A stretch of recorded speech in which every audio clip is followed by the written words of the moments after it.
네, 안녕하십니까.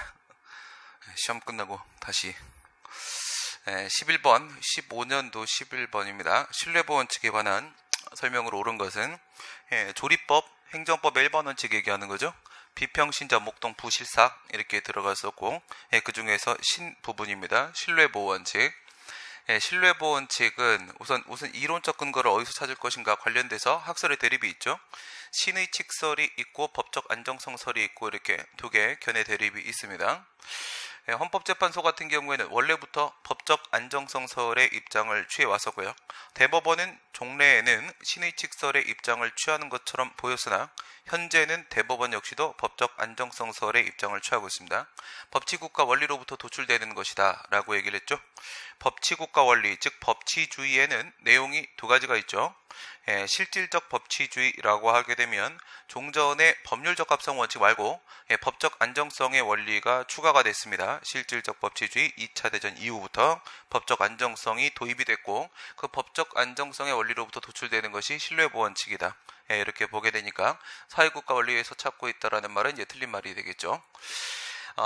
제3자의 정당한 이익까지 희생을 시키면서 신뢰보원칙이 관철돼야 된다 이렇게 얘기가 되어 있는데 저걸 보는 순간 뭐가 떠올라야 되냐면 신뢰보원칙의 그 적용 요건 말고 한계가 떠올라야 됩니다. 판례 같은 경우에는 우리가 신뢰보원칙의 한계라고 이야기하는 부분, 즉 이익교량설의 입장이 통설의 입장이죠. 이익교량설, 양자동의설 뭐 이런 식으로 표현을 하는데 양쪽으로 다 출제됩니다. 이름이 양자동의설 이렇게 나오기도 하고 그 다음에 이익교량설 이렇게 나오기도 합니다. 공익과 사익의 비교역량이 신뢰보원칙에서도 필요하다 이거죠. 근데 판례는 신뢰보원칙의 한계를 따로 구분을 짓지 않고 적용 요건의 일종으로 이 이익교량에 대한 문제를 포함시켜서 처리를 합니다. 이 부분을 질문하는 문제들도 있습니다. 기출해 보시게 되면 우리는 일반적으로 선보 처인반 이렇게 들어가죠. 선행조치, 보호가치 있는 신뢰, 처리행위, 그 다음 인과관계, 선행조치에 반하는 후행처분 이렇게 해서 선보 처인반 이걸 우리가 적용요건 만약에 여기까지 충족이 되면 신뢰이익이 인정이 되는 겁니다. 신뢰보호 필요성이 인정되고 그 다음 단계에서 이제 소극적 요건으로 신뢰보원칙의 한계에 대한 논의가 나오게 되는데 판례는 이것까지를 포함해서 적용요건 처리를 한다는 것이고요. 거기서 이제 이익형량을 하게 되죠. 이익형량을 하게 되는데 이 내용은 어디에도 나와 있냐면 신뢰보원칙, 자기구속원칙, 행정선례법 2015년도 뒷부분 서울시 9급 까먹었잖아. 네. 무슨 얘기입니까? 네. 행정절차법 4조 2항하고 국세기본법 18조 3항 올해 지방직에서 이런 문제 나왔죠. 국세기본법 18조 3항 그리고 행정절차법 4조 2항 그게 보게 되면 신뢰보원칙의 실정법상 근거, 자기구속원칙의 실정법상 근거, 행정선례법의 관습법 얘기하는 거죠. 실정법상 근거를 거기서 찾게 되는데 행정절차법 4조 2항에 보게 되면 공익 또는 제3자의 정당한 이익이 있는 경우를 제외하고는 관행에 반하게 하지 마라 라고 돼 있어서 공익과 정당한 이익, 제3자의 정당한 이익이 행정절차법 4조 2항에 제시되어 있습니다. 하지만 국세기본법 18조 3항에는 이와 같은 내용이 없습니다. 제3자의 정당한 이익에 대한 내용이 없다. 실정법상 근거에 대한 질문이 들어오게 되면 그 4조 2항과 18조 3항의 차이점을 비교하는 문제도 출제가 될 수 있습니다. 이거는 신뢰보원칙의 한계고요. 신뢰보원칙의 요건은 행정청의 적법한 선행조치와 보호가치 있는 사인의 신뢰에 기한 사인의 처리와 인과관계, 선행조치에 반하는 후행처분 이렇게 되어 있는데요. 선행행위라는 표현은 그닥 적절하진 않죠. 선행조치라는 표현이 정확합니다. 선행행위라고 얘기하면 이거는 하자의 승계 쪽으로 오히려 적합한 표현이다. 이렇게 볼 수가 있겠고요. 여기서 문제가 되는 것은 적법한이죠. 적법한. 자기구속의 원칙과 신뢰보원칙을 비교할 때 우리 선행 관행이라는 게 존재하죠. 자기구속 원칙에서 여기에는 선행 조치라는 게 존재하죠. 이렇게 했을 때 그 선행 관행이 만약에 위법하다라고 보게 되면은 자기구속 원칙은 적용될 수가 없다라고 보지만 주관적 신뢰는 위법한 행위에 대해서도 신뢰는 존재할 수가 있습니다. 자기구속 원칙은 객관적인 차별 방지를 목적으로 하는 것이기 때문에 평등 원칙과 마찬가지로 위법 앞에 평등 없고 위법한 선례 앞에 자기구속 없다 이렇게 처리가 되겠지만 주관적 신뢰를 보호하는 신뢰보원칙은 반드시 그 선행 조치가 적법할 적법할 것을 요구하는 것은 아닙니다. 자기구속 원칙은 반드시 적법한 선행, 관행이어야만 하고요. 행정청의 확약 또는 공적견해 표명 나오고 있는데 확약은 확실한 약속이죠. 대표적인 신뢰보원칙상의 선행조치입니다. 그래서 확약이 등장을 하는 거죠. 대표적인 선행조치가 확약이고 우리가 확약이 처분인지 아닌지 이야기를 할 때 우리 판례는 뭐라고 얘기했냐. 우선순위 결정은 확약에 불과한 것이고 항고송의 대상이 되는 행정처분이 아니다라고 얘기를 했었죠. 확약이 처분이 아니라고 보게 되는 이유, 근거 중에 하나가 바로 이런 거죠. 사실적 법률적 상태가 변경되었다. 사실적 상태의 변경이라는 것은 사정 변경이고 법률적 상태의 변경이라는 것은 법령 개정을 말하는 건데 이와 같이 확약의 경우에 있어서는 법령 개정이나 사정 변경이 있으면 별도의 철회의 의사표시, 철회 처분이 없이도 그 구속력이 바로 실효가 돼버린다는 겁니다. 만약 확약이 처분이었다라고 한다면 그 구속력을 상실시키려면 별도의 의사표시로서 철회 처분이 따로 있었어야 되겠죠. 그러한 측면에서 확약은 처분이 아니다 이렇게 처리를 하게 됩니다. 12번 다음은 식품위생법 조문이다. 79조가 나오고 있는데요. 이 부분 같은 경우에는 식품위생법 문제 많이 나오니까 72조하고 79조하고 따로 기억을 해놓으시라고 했습니다. 72조는 즉시강제 규정이고요. 살모넬라병에 걸린 쇠고기 수거 폐기 행위 이런 것들이 바로 72조에 있는 즉시강제고 79조는 직접강제 규정입니다. 직접강제 72조, 79조는 따로 기억을 해놓으실 필요가 있겠고요.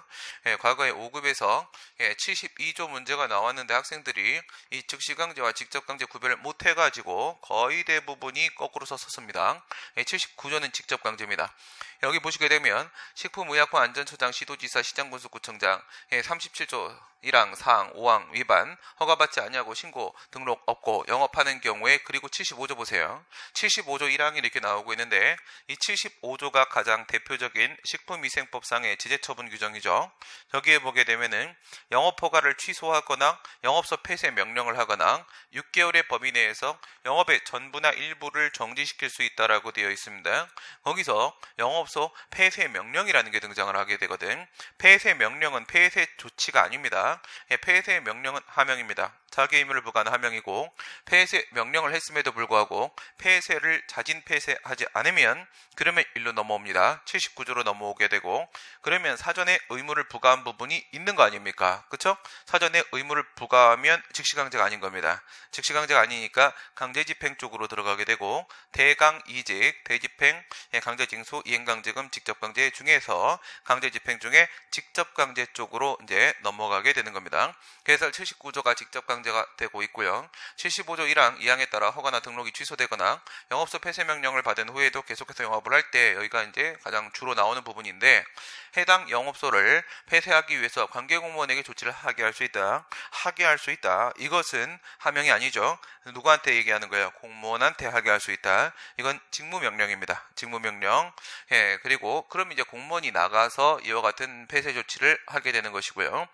해당 영업소의 간판 등 영업 표시물을 제거하거나 삭제를 하게 된다. 간판하고 표지물하고 두 개 나오고 있습니다. 해당 영업소가 적법한 영업소가 아님을 알리는 게시문 등을 부착을 하게 된다. 저는 요거 식품위생법은 아니지만 교육법령에 따라서 저 2호를 당해본 적이 있습니다. 제가 학원 운영할 때 그런 게 바로 직접 강제인 거예요. 와갖고 붙입니다. 붙여요. 저는 이제 행정법을 아니까 제가 불법을 저지른 건 알고 있거든요. 그래서 이제 그냥 저한테 메일로 보내서 알아서 붙일게요. 이렇게 하고 처리를 하긴 했었는데 이것도 이제 직접 강제가 됩니다. 앞에다가 적법한 영업소가 아니다 이렇게 하면 일정 기간 동안 영업 못합니다. 해당 영업소의 시설물과 영업에 사용하는 기구 등을 사용할 수 없게 봉인 이렇게 되어 있는데 이 봉인 이게 여러분들이 영화에서 보는 그 나이트 무도 회장에 그렇게 X 맞춰버리는 건 그런 게 이제 3호 쪽에 해당을 하는 거죠. 1항에 따른 조치는 영업을 할 수 없게 하는데 필요한 최소한의 범위 내에 그쳐야 된다. 이거 없어도 당연히 비례원칙 적용되는 건데 개별법에 비례원칙에 대한 규정을 두고 있죠. 비례원칙 두는 경우들 많이 있고요. 비례원칙은 내용이 적필상이죠. 적필상. 적은 제1원칙으로서 적은 적법성의 원칙, 수단의 적합성 얘기하는 거고요. 필은 필요성의 원칙, 제2원칙, 침해의 최소성 얘기하는 것이고 제3원칙, 상은 상당성의 원칙, 법익의 균형성 말하는 거죠.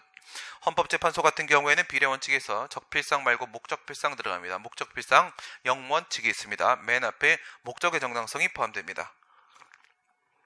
예, 적필상에서 지금 이건 필요성 원칙이죠. 예, 최소 침해 원칙에 대한 규정을 두고 있다. 넘어가시고. 관계공무원이 계고 등의 사전조치 이후에 행한 영업 표지물의 제거나 삭제는 즉시강제에 해당한다. 이건 즉시강제가 아니라 직접강제가 되겠죠. 예, 사전에 의무를 부과하게 된다라고 얘기했습니다. 그 다음 적법한 영업소가 아님을 알리는 게시문 등의 부착에 대해서 취소이 적절한 구제수단이 된다. 예, 이거는 직접강제죠. 직접강제의 법적 성질은 권력적 사실행위, 권력적 사실행위 특징은 단기간에 종료되는 특징입니다. 단기간에 종료되는 특징이 있기 때문에 이미 그 효력은 소멸이 됐다라고 볼 것이고, 이런 경우에 취소는 적절한 방법이 되지 못합니다. 그렇기 때문에 권력적 사실행위는 일반적으로 손해배상 청구의 방법으로 해결을 하거나 아니면 현재 X바 처해 있는 상태, 게시문 붙어 있는 상태라고 하게 되면 결과제거 청구 소송을 통해서 해결을 해야 된다, 이렇게 보죠. 손해배상 청구나 결과제거 청구의 방법을 써야 되고, 취소의 방법은 단기간에 종료되는 특징으로 인해서 협의의 소익이 인정되지 못한다, 이렇게 봅니다. 공무원이 적법하게 영업소의 간판을 제거하더라도 영업주에게 간판에 대한 손해배상을 해야 된다. 영업주한테 손해배상을 해야 된다, 지금 이 얘기를 하고 있습니다. 그 얘기는 누구예요? 행정주체 쪽에서 국민한테, 영업주한테 손해배상을 해줘야 된다. 적법하다고 했잖아요. 그죠? 적법한데 만약에 재산적 손실이 발생한 경우라고 하게 된다면 손실보상 문제가 발생할지는 몰라도 손해배상의 문제는 발생하지 않겠죠. 적법하니까 손해배상 아니다. 이 단순한 질문이었고요. 79조 4항에 있었던 내용은 비례원칙에서 필요성 원칙 맞죠? 최소 침해 원칙에 대한 내용입니다. 다음 행정이 부관 간단한 문제입니다. 기속행위의 경우에도 법률의 규정이 있으면 부관을 붙일 수 있다. 부관 부과의 가능성과 부관의 한계 1단계, 2단계 중에서 1단계 부관 부과의 가능성 얘기하고 있는 거고요. 부관을 붙일 수 있다라는 명시적인 규정이 있으면 부관을 붙일 수 있다, 조건을 붙일 수 있다, 이와 같은 규정이 있으면 그때는 법률료 원칙 이런 거 적용되는 거 아니죠. 명시적 규정이 있기 때문에 부관을 붙이냐 마냐에 대한 문제는 재량입니다. 붙일 수 있는 게 맞겠죠. 명시적 규정이 없을 때 문제가 되는 게 법률행위적 행정이, 준법률행위적 행정이, 법률행위적 행정이라고 하게 되면 재량행위, 기속행위, 이런 문제는 명시적 규정이 없을 때 발생하는 문제고, 행정행위의 부관 중의 부담은 그 자체를 독립하여 행정쟁소의 대상을 삼을 수 있다. 소송이든 심판이든 둘 다 마찬가지고, 일부 취소가 일부 취소 심판에 대한 문제죠. 독립쟁송 가능성에 대한 얘기입니다. 학설은 부담의 처분성이 인정되기 때문에 가능하다고 보고, 판례는 분리가 가능하기 때문에 가능하다고 보고, 처분성의 문제인지 분리성의 문제인지 이유는 다를지라도 독립쟁송을 허용하고 있는 것은 양쪽 모두 마찬가지입니다. 부담부 행정행위는 부담을 이행해야 주대행정의 효력이 발생한다. 부담이 기타 부관, 특히 조건과 비교했을 때 국민에게 더 유리하다라고 얘기하는 것은 먼저 주대행정의 효력이 발생하고 늦게 주대행정의 효력이 소멸하기 때문에 그렇습니다. 부담의 경우에 있어서는 그 부관을 성취하지 않는다고 하더라도 먼저 주대행정의 허가의 효력이 발생하죠. 그리고 철회가 있어야만 효력이 소멸하는 것이기 때문에 늦게 효력이 소멸을 하게 됩니다. 이행을 하지 않아도 되겠고요. 재량행위의 경우에는 법의 근거가 없는 경우에도 부관을 붙일 수 있다. 부관을 붙인다라는 것은 재량권 행사를 한다는 뜻이죠. 따라서 재량행위에 대해서는 부관 부과의 가능성 문제입니다. 할 수도 있고 안 할 수도 있고 부관 붙여 할 수도 있는 것이기 때문에 별도의 법적 근거를 따로 요하지 않습니다. 14번입니다. 여름철 식중독 예방을 위해 A고의 보건행정 담당 공무원 갑이 관내 일반 휴게 계절 음식점 업주에 대해 위생지도, 행정지도죠. 행정지도를 실시하고 있다. 첫 번째, 판례에 따르면 법령에 수건 없이도 행정지도를 할 수 있다. 법률요부 원칙이 적용되냐 안 되냐. 가장 기본적으로는 침익적 행정작용이냐 아니냐라는 문제를 생각을 하셔야 되겠죠. 행정지도, 항상 행정절차법 제48조, 49조, 50조, 51조 떠올리라고 했죠. 48조, 49조, 50조, 51조에는 도서의 공 이렇게 있었습니다.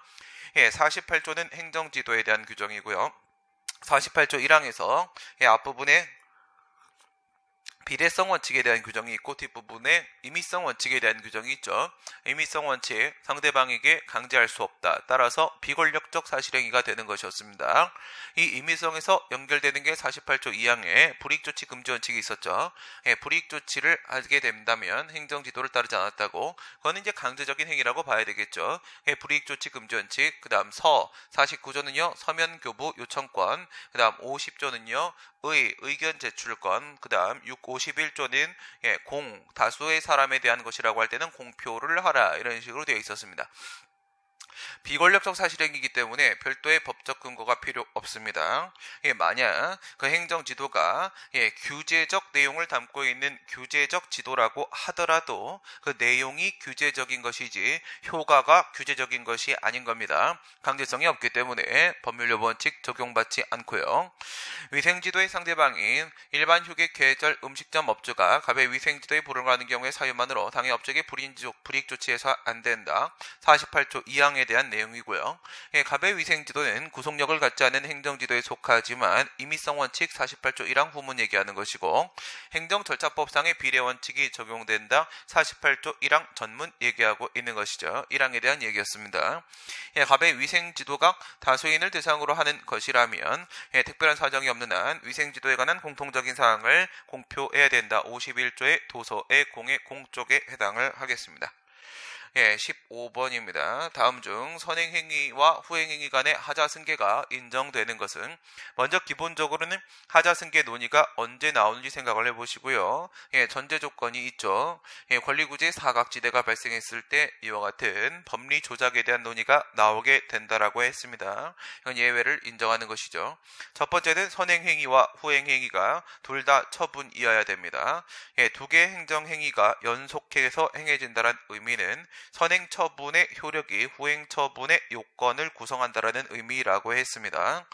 두 번째 요건은 전제 조건, 선행처분의 위법이 존재하는데 그것이 취소 사유에 불과해야 될 것이고, 세 번째는 선행처분의 불가정력이 발생했어야 되며, 네 번째는 후행처분의 고유한 위법이 없어야 될 것입니다. 이런 상황이면 어떻게 해도 안 뚫립니다. 이렇게 되면은 사각지대가 발생을 할 텐데, 첫 번째, 선행처분이 개별공시지가 결정이라고 했습니다. 우리가 개별공시지가 결정이나 아니면 표준지 공시지가 결정의 처분성을 인정을 하죠. 대물적 일반 처분입니다. 물적 행정행위로서 일반 처분이죠. 토지의 성격을, 가격을 직접 규율을 하게 되고, 그와 이해관계에 있는 사람들의 권리를 간접 규율을 하게 되는 물적 행정행위로서 일반 처분에 해당을 합니다.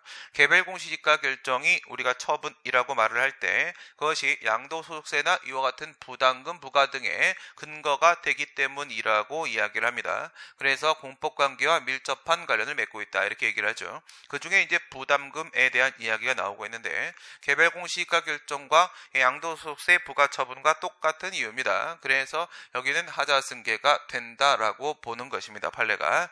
이유는 뭐냐? 당시에는 개별공시지가 결정, 지금 같은 경우는 어떻게 해줘요? 개별공시지가 결정 같은 경우에 지금은 그 개별 필지의 토지 소유자에게 개별공시지가가 개별 토지 가격이 결정됐다는 사실을 지금은 개별 통지해 줍니다. 하지만 과거에는 통지를 해주지 않았었기 때문에 그 금액이 잘못 책정된다고 하더라도 다툴 수 있는 기회를 보장받을 수가 없다 이거예요. 뭐가 적용되고 있는 겁니까? 기결력 이론이 적용되고 있는 겁니다. 만약 하자승계를 인정하지 않는다면 이 금액이 너무 높게 책정돼가지고 부담금이 너무 많이 나왔다. 그런데 부담금이 나온 근거가 공시지가, 개별공시지가에 있다. 근데 저건 이미 불가정이 발생했다. 근데 저걸 다툴 수 있는 건 그 누구에게도 기대할 수가 없다. 그런데 받아들이라. 그러면 수인 가능성이 없겠죠. 그래서 일반법 원칙으로서 예측 가능성, 수인 가능성이라는 요건이 기결력의 성립 요건이 되죠. 수인 가능성 인정이 안 되기 때문에 그러면 기결력 성립이 안 되고, 그러면 하자의 승계가 된다라고 봤던 판례. 신고납세 방식의 취득세의 신고행위와 징수처분 이렇게 들어가 있는데, 강제징수면 독촉, 압류, 공매, 청산 이거 얘기하는 거죠. 앞에 신고납부 방식이라는 부분만 주의하시면 되는 겁니다. 우리가 세금을 부과를 할 때 그것이 신고 납부 방식이 있고 고지 납부 방식이 있습니다. 저희들 같은 경우 이제 신고를 하게 되는데 소득세를 신고 납부 방식, 고지는 부가 처분 통지서가 날라오는 걸 얘기하는 거예요. 고지 납부 방식. 근데 취득세는 신고 납부 방식이다 이거야. 그러면 이 신고는 사인의 공법행위냐? 그냥 아니라는 겁니다. 저 신고 만약에 사인의 공법행위라고 하게 되면 위법이면 그냥 무효가 될 건데, 그런데 저게 취소 사유라는 게 존재할 수 있는 이유가 바로 뭐냐? 신고 납부 방식의 세금 신고는 부가 처분과 똑같이 봅니다. 세금 신고는 처분입니다. 세금 신고는 처분이기 때문에 여기에도 마찬가지로 공정력 있고 취소 사유 존재할 수 있습니다. 그럼 우리가 일반적으로 알고 있는 과세 처분으로 보시면 됩니다. 과세 처분하고 강제징수 처분 사이에는 하자승계가 안 되지 않습니까? 그렇게 처리되고 있는 부분이고, 개고 처분과 대집행 비용 납부 명령, 이 같은 경우에는 철거 명령과 대집행 처분이죠. 그런데 철거 명령이 아니라 이거는 1년의 단계적 절차를 구성하고 있는 계고 확정 실행 비용에서 맨 앞에 1번의 계고와 맨 뒤에 4번의 비용, 서로 간의 1년의 단계적 절차를 구성하고 있으니까 이건 하자승계론, 일반적인 판례 입장에 따라 하자승계론을 적용한다고 하더라도 하자승계가 가능하다라고 볼 수 있겠고요. 맨 마지막에 것도 기억번하고 차이가 없습니다. 표준지 공시가 결정, 개별 공시가든 표준지 공시가든 간에 부동산 가격 공시에 관한 법률에 적용을 받습니다. 과거에는 이제 부동산 가격 공시 및 감정평가에 관한 법률이었었는데 지금은 분리가 됐고요. 부동산 가격 공시에 관한 법률입니다. 그래서 그 부공법에 따르게 되면, 옛날은 부감법, 지금 이제 부공법에 따르게 되면 개별 공시지가와 표준지 공시지가를 결정할 수 있다. 이렇게 되어 있는데, 이것도 마찬가지로 개별 통지를 해주지 않기 때문에 저 금액이 요번엔 많아서가 아니라 낮아서입니다. 낮아서 저 토지 수용인의 수용 재결 안에는 무슨 내용이 포함되냐? 보상 금액이 포함되어 있다 이거죠. 근데 저게 낮아서 보상금이 너무 낮게 책정이 되었다라는 겁니다. 근데 저게 수용 재결에 불복을 하면 이의 신청을 제기하거나 특별행정 심판 절차죠. 행정 소송을 제기하거나 60일 안에 들어가야 되겠죠. 이렇게 한다고 했을 때 저 앞에 있는 선행 처분을 다퉈야 되는데, 어떤 표준지가 내 땅을 수용했을 때 보상금 결정하는 기준이 될 것인지 도저히 예측 안 됩니다. 어떤 표준지를 갖다 끌어다 쓸 것인지 알 수 없기 때문에 이것도 역시 도저히 상대방 국민이 먼저 다툴 수 있다라고 기대할 수 없습니다. 기대할 수 없으면 예측 가능성, 수인 가능성 인정 안 되기 때문에 역시 구속력설, 기결력 이론, 규준력설 적용받아가지고 그 하자승계가 된다라고 봤던 판례죠. 16번, 행정청은 당사자에게 의무를 부과하거나 권익을 제한하는 처분. 불이익처분 얘기하는 거죠. 불이익처분 절차 21조에 있는 사전 통지하고 행정절차법 22조에 있는 의견 청취하고 생각을 하시면 되겠고요. 그 범위가 똑같은 것은 사전 통지하고 의견 제출이죠. 약식 청문, 그쪽을 생각하시면 되겠죠.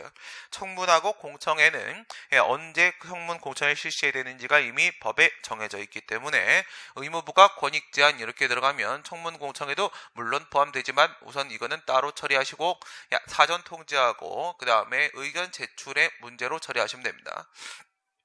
미리 처분의 제목과 당사자의 성명, 명칭과 주소 등을 일정한 사항을 당사자에 통지해야 된다. 근데 지금 여기는 뭐 그런 내용이 안 나와 있네요. 처분의 제목과 명칭, 주소 뭐 일단 소리만 하고 앉아 있는데, 이게 사전 통지할 때 처분의 내용과 근거도 제시합니다. 내용과 근거도 제시해요. 근거와 이유를 제시한다고요. 그러니까 사전 통지에서 근거와 이유를 제시하는 걸 보고 여러분들이 이유 제시라고 혼동하시면 안 됩니다. 사전에 이래버리면 사전 통지입니다. 처분을 하면서 이러면 이유 제시입니다. 둘 다 근거와 이유를 제시하는 건 똑같아요.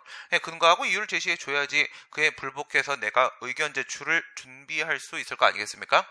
사전 통지를 한다 얘기입니다. 원칙이지만 예외적으로 사전 통지가 생략될 수 있는 경우는 긴급재판 곤란이죠. 행정절차법 21조 4항에 있는 긴급재판 곤란입니다. 이유 제시 23조에 있는 이유 제시의 예외 사유라고 하게 되면 단복 미백 긴급 인정이었었죠. 단복 미백 긴급 인정 했을 때 공공의 안전 또는 복리를 위해서 긴급히 처분할 필요가 있다. 지난번에 설명드린 대로 긴급이라는 것은 사전 통지의 예외이며 의견 청취의 예외이며 이유 제시의 예외입니다. 이건 모든 상황의 예외가 될 수가 있고요. 단순 반복적인 처분 또는 경미한 처분으로서 이유를 명백히 할 수 있는 경우 이게 바로 단복미백이죠. 단복미백, 단순, 반복, 경미, n 곱하기 명백, 이게 바로 단순미백, 긴급 인정에서 이유 제시 쪽입니다. 이거는 이유 제시의 예외 사유가 되는 거고, 3번 해당 처분의 성질상 의견 청취가 현저히 곤란하거나 명백히 불필요하다고 인정할 만한 상당한 이유가 있다라고 했는데, 이건 뭐예요? 긴급재판 곤란입니다. 곤란에 해당하죠. 왜 사전통지인데 의견 청취 얘기가 나옵니까? 사전통지는 의견 청취의 필수적인 전치 절차이기 때문에 의견 청취가 필요 없으면 사전통지도 필요 없는 것은 당연한 현상입니다. 그래서 이거는 긴급재판 곤란에서 곤란 쪽에 해당을 하고, 법령 등에서 요구된 자격이 없거나 없어지게 되면 일정한 처분을 반드시 해야 되는 경우에 자격이 없다라는 것이 재판 등에서 객관적으로 증명되었다. 그러면 이건 얘기 들어봐야 결과가 뒤엎어지지 않습니다. 긴급재판 곤란에서 재판 쪽에 해당을 하겠죠. 긴급재판 곤란 아닌 거 단복미백, 이거 고르면 끝나는 겁니다. 17번입니다. 질서위반 행위규제법, 과태료에 대한 이야기겠죠. 만약에 행정 형벌로서 통고 처분이 나오게 되면 그 기간 동안 납부하지 않고 그냥 뻐기면 그러면 효력이 소멸을 하게 되죠. 통고 처분은. 그 다음에 이제 정식 형사 소송 절차로 넘어가게 될 겁니다. 만약에 경찰서장이 한 통고 처분이라고 하면 일정한 경우에 즉결 심판으로 넘어갈 수도 있고요. 그 다음 과태료 같은 경우에는 그에 불복할 때 60일 안에 이의 제기를 하면 되는 거죠. 통고 처분과 과태료 같은 경우에는 그것이 분명히 급부하명임에도 불구하고 범칙금과 과태료를 부과하는 것이죠. 하지만 행정소송의 대상이 아니라는 점을 주의하셔야 되는 것이죠. 가만히 있거나 아니면 이의제기를 하는 방법으로 처리하게 됩니다. 과태료에 대해서는 60일 안에 이의제기를 하면 되는 것이고, 그러면 그 이의제기를 받은 행정청, 과태료를 부과했던 행정청은 이의제기가 들어왔다는 사실을 관할법원에다가 14일 안에 알려주면 되고요.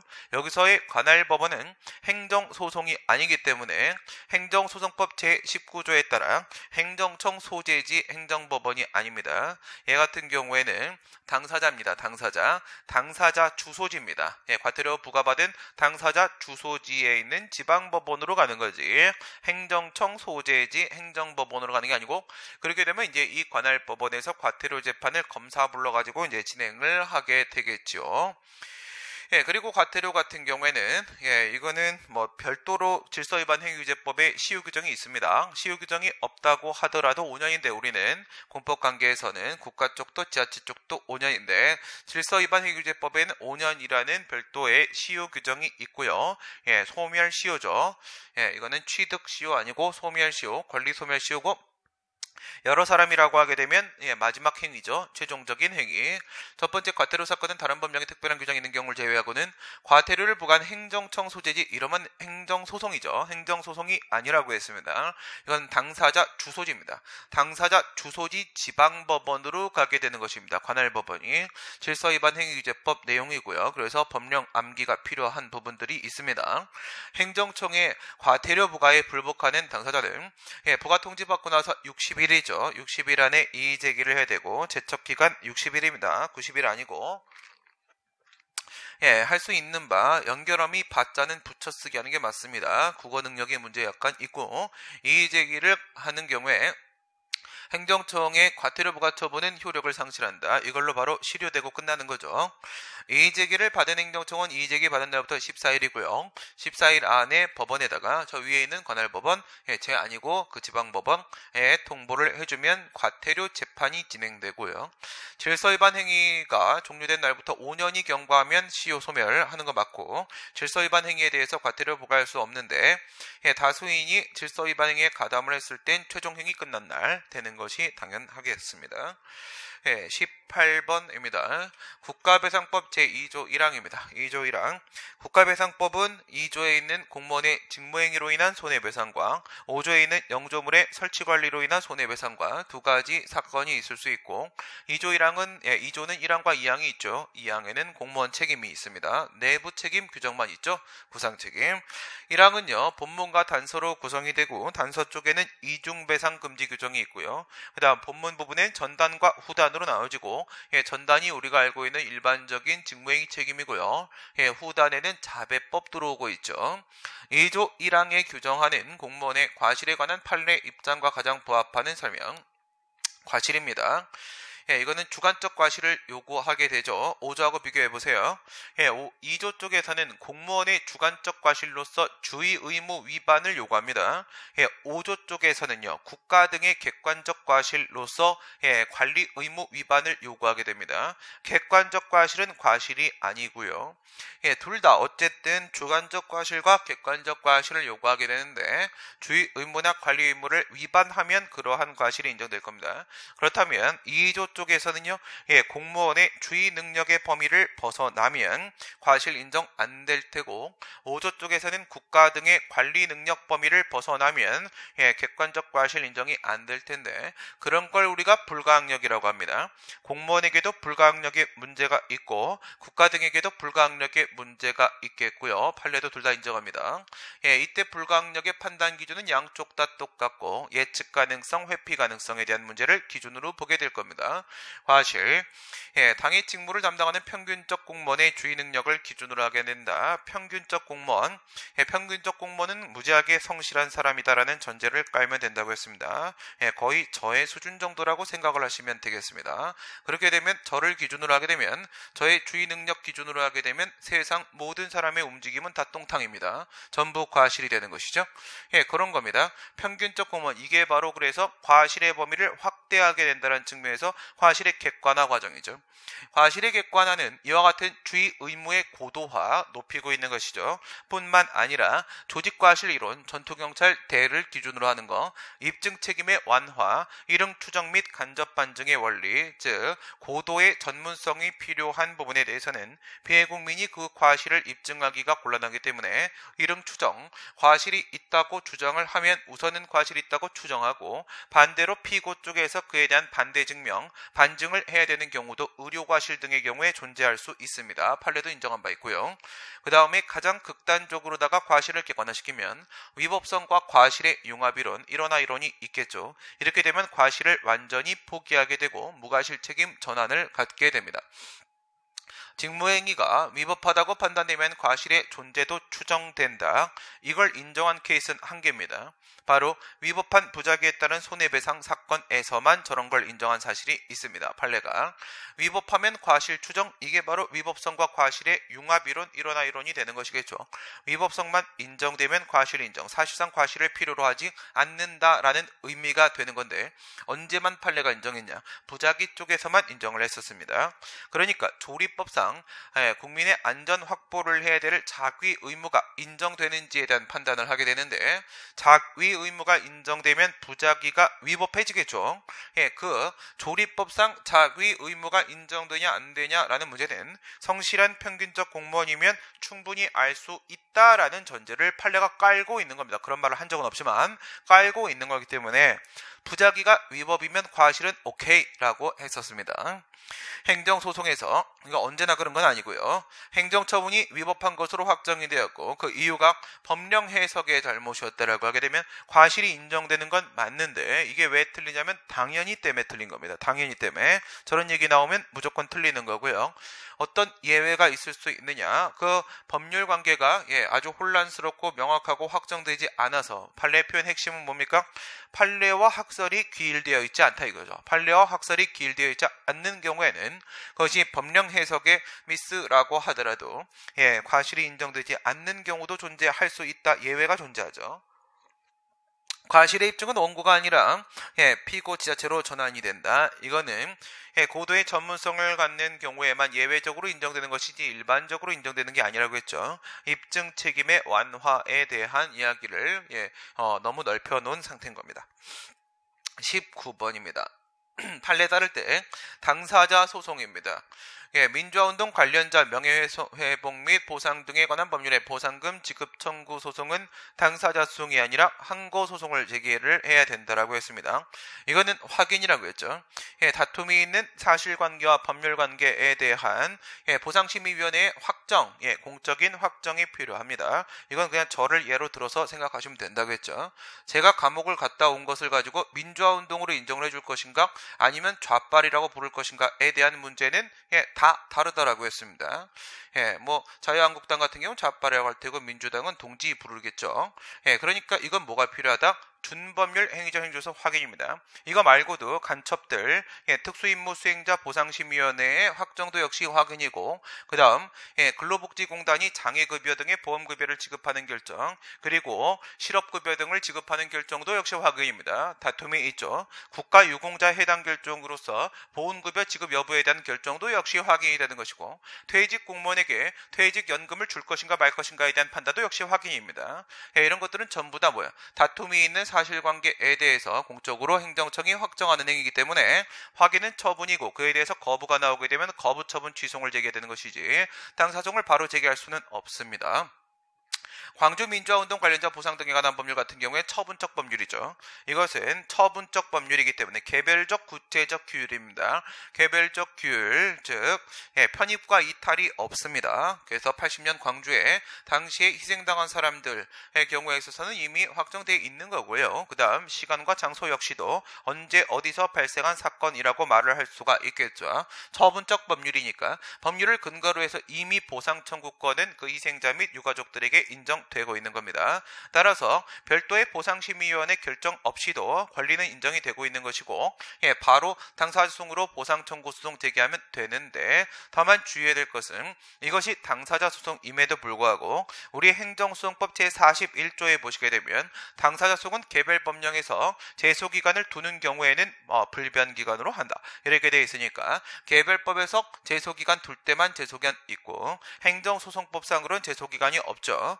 여기에는 60일이라는 제소기한이 있었다는 점 주의하시고, 도시 및 주거환경 정비법상의 주택 재건축 정비사업조합이 수립한 관리처분 계획에 대한 관할행정청의 인가 고시가 있은 후에 제기하는 관리처분 계획에 대한 소송, 이 같은 경우에는요, 먼저 추진위원회, 조합설립추진위원회 구성 승인은 가항상 인가, 조합설립 인가는 가항상 특허, 인가의 성격도 함께 같습니다. 특허의 성격이 중요할 뿐인 거고요. 인가의 성격도 갖는 거 맞는 겁니다. 둘 다 있는 게 맞는 거고요. 여러분 문제도 그렇게 출제가 됐고 판례도 그렇게 말했습니다.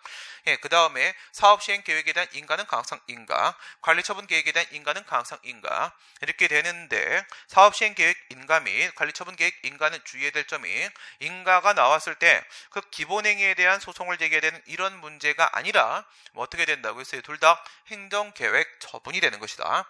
인가가 나온 다음에는 그 계획에 대한 항고 소송을 제기해야 되는 상황으로 전환돼 버린다라고 했습니다. 아주 특이한 부분이고요. 이건 항고소송이고요.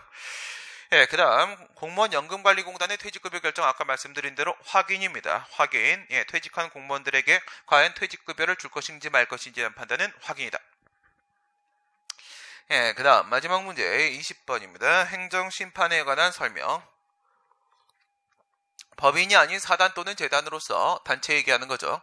대표자나 관리인이 있으면 소송 제기할 수 있죠. 심판도 제기할 수 있고, 그 사단이나 재단의 이름으로 심판 청구를 하면 되는 거죠. 이거를 이제 너무 당연한 얘기여서 뭐 할 말이 없는데, 이거를 이제 반대로 출제해서 틀린 질문을 낼 때 뭐라고 냅니까? 대표자나 관리자가 원고가 돼서 소송을 제기한다, 이런 식으로 내면 틀린 질문이 되는 거죠.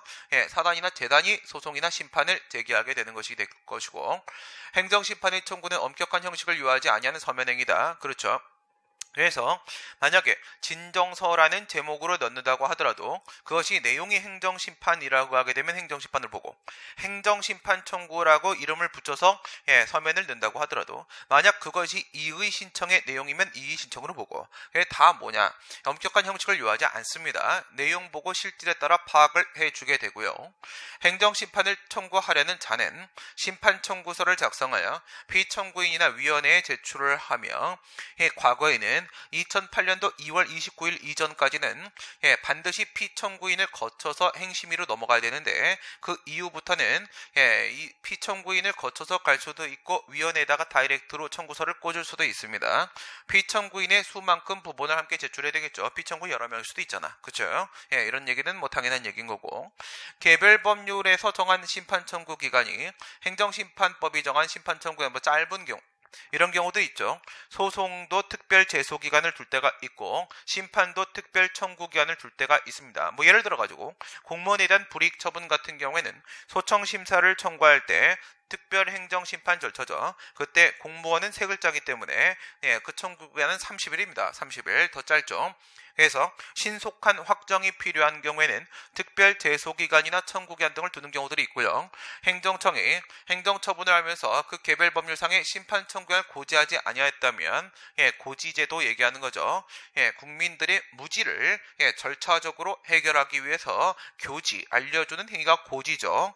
우리 행정심판법은 58조에 행정절차법은 26조의 규정을 두고 있고 행정심판법 58조가 특별법 규정이기 때문에 58조에 적용을 받게 되겠죠. 했을 때 개별 법률에 정한 심판 청구 기간 안에만 심판 청구가 되는 게 아니죠. 행정심판법 27조에는 청구 기간에 대한 규정을 두고 있으며 27조 5항과 6항에는 오고지와 불고지의 효과 규정을 두고 있습니다. 5항에서는 오고지 잘못 알리면 긴 기간으로 잘못 알리면 그 기간 안에만 제기하면 되는 것이며 불고지 알려주지 않게 되면은 그때는 사망 적용을 시켜서 180일 안에 가면 되는 겁니다. 예를 들어서 만약에 공무원이었다? 공무원이면 30일이죠. 30일 안에 가야 되는 게 아니고 소송은 그대로 가는 겁니다. 그런데 심판은 그때 그 30일로 가는 게 아니고 그렇다고 일반법의 90일로 가는 것도 아니고요. 27조 6항 적용받아서 180일 전체적으로 다 보장받을 수가 있게 된다. 그래서 이건 틀린 질문이 되겠습니다. 오늘 여기까지 하도록 하겠습니다. 수고하셨습니다.